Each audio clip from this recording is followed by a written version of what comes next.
প্রথমে সরি বলছি, মা কষ্ট পাবে এরকম কাজ আর কখনোই করব না।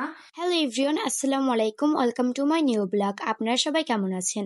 আলহামদুলিল্লাহ, আমি অনেক ভালো আছি আপনাদের দোয়ায়। তো এই ভিডিওটা সবাই পুরোটা দেখবেন, তাহলে সবকিছু বুঝতে পারবেন। সুন্দর একটি কমেন্ট করবেন। আমি সকাল সকাল ঘুম থেকে উঠে পড়তে বসেছি, আর পড়ার বইতে দেখলাম যে আজকে জ্যামিতি অধ্যায় আছে। আমি অমনি গেলাম জ্যামিতি বক্স আনতে। জ্যামিতি বক্স আনলাম। দেখতে পাচ্ছেন যে আমার জ্যামিতি বক্সটা অতটাও পুরানো হয়নি, হালকা একটু পুরানো হয়ে গিয়েছিল। তার ভিতরে সবকিছুই ছিল দেখেন। কিন্তু আমার তো আবার একটা নতুন জ্যামিতি বক্স দরকার। আমি আম্মুর কাছে ছুটে চলে গেলাম যে আমার একটা জ্যামিতি বক্স লাগবে। আম্মু আর কি করার, আম্মু তো আমাকে কিনে দেবে তার সামর্থ্য অনুযায়ী। আসলে সকল বাবা মাই চায় তার সামর্থ্য অনুযায়ী সন্তানের চাহিদা পূরণ করতে। আজকে আমার জ্যামিতি বক্স একটা থাকা সত্ত্বেও আমি আর একটা কিনে আনতে গেলাম। একটু ভাবনায় পড়ে গেলাম যে এখন কি করা যায়। তারপর একটা আইডিয়া পেলাম যে যাই আম্মুর কাছ থেকে টাকা এনে এখনই যেয়ে কিনে আনবো। তারপর আম্মুর কাছে বলতে গেলাম।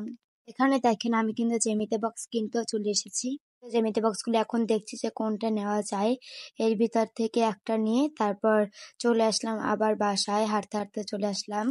আম্মুকে দেখানোর পালা জ্যামিতি বক্সগুলো। আসলে আমি কখনোই ভাবিনি আমার এই কাজটার মধ্যে আম্মু এত কষ্ট পাবে, আর কখনো এরকম ভুল করব না যে একটা জিনিস থাকতো আমি আরেকটা জিনিস এনে অপচয় করব। এটা আমাদের একদমই করা উচিত নয়। এটা আমরা অ্যাভেলেবেলি সবাই করে থাকি, শুধু আমি না, অনেকে এটা করে থাকি যে একটা জিনিস থাকা সত্ত্বেও আমরা আরেকটা জিনিস কিনে আনি, যেটা একটু অপচয় হয়ে দাঁড়ায়। পরে আস্তে আস্তে আরো বেশি বেড়ে যায় এই অপচয়গুলো। আর আমি এখানে দেখতেছি যে নতুনটার ভিতরে কি আছে আর আমার পুরোনোটার ভিতরে কি আছে। শুধু হালকা একটু ডিফারেন্স আছে, সেটা হচ্ছে আমার পুরানো জ্যামিতি বক্সটা হালকা একটু পুরানো হয়ে গিয়েছে, বেশিও না। তার ভিতরে কিন্তু অ্যাভেলেবেল সবকিছুই ছিল। আর এখন আম্মু এসে আমাকে বোঝাচ্ছে, আমি এখন অঙ্কটা করছি আর আম্মু বোঝাচ্ছে যে তারা নাকি একটা কলম শেষ হলে আমার নানু ভাইয়ের কাছে জমা দিয়ে আর একটা কলম কিনতে যেত। তারপর একটা জ্যামিতি বক্স প্রথমে আমার বড় আন্টি ব্যবহার করতো, তারপর ব্যবহার করতো আমার মামা, তারপর নাকি আম্মু ব্যবহার করতো, তারপর আমার ছোট আন্টি ব্যবহার করতো। আমি বুঝতেই পারিনি যে একটি জ্যামিতি বক্স কিভাবে 4 জন ব্যবহার করতো।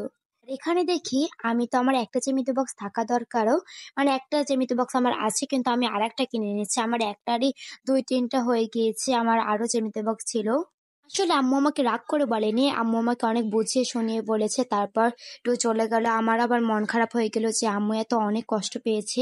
আমি কখনো আশা করিনি যে এত কষ্ট পাবে, আর কখন আমি এরকম ভুল করবো না। আমি অনেকক্ষণ বসে বসে ভাবলাম যে এই কাজটি করা আসলেই আমার অনেক ভুল হয়েছে।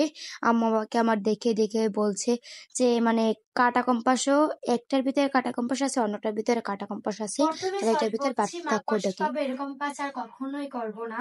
আসলে আমার এই জ্যামিতি বক্সটা একটু পুরানো হয়ে গিয়েছে, কিন্তু এটার ভিতরে সবকিছুই ছিল, কাঠ কম্পাস সহ সবকিছুই ছিল। কিন্তু আমি করলাম কি, হুট করে যে আর একটা জ্যামিতি বক্স কিনে আনলাম। আসলে এই টাকাটা তো আর আমি দিচ্ছি না, মা অনেক কষ্ট করে ইনকাম করে আমাকে টাকা দিয়েছে জ্যামিতি বক্স কেনার। আসলে তারা তাদের সামর্থ্য অনুযায়ী আমাদের চাহিদা পূরণ করে, কিন্তু আমরা সেই কষ্টটা বুঝি না।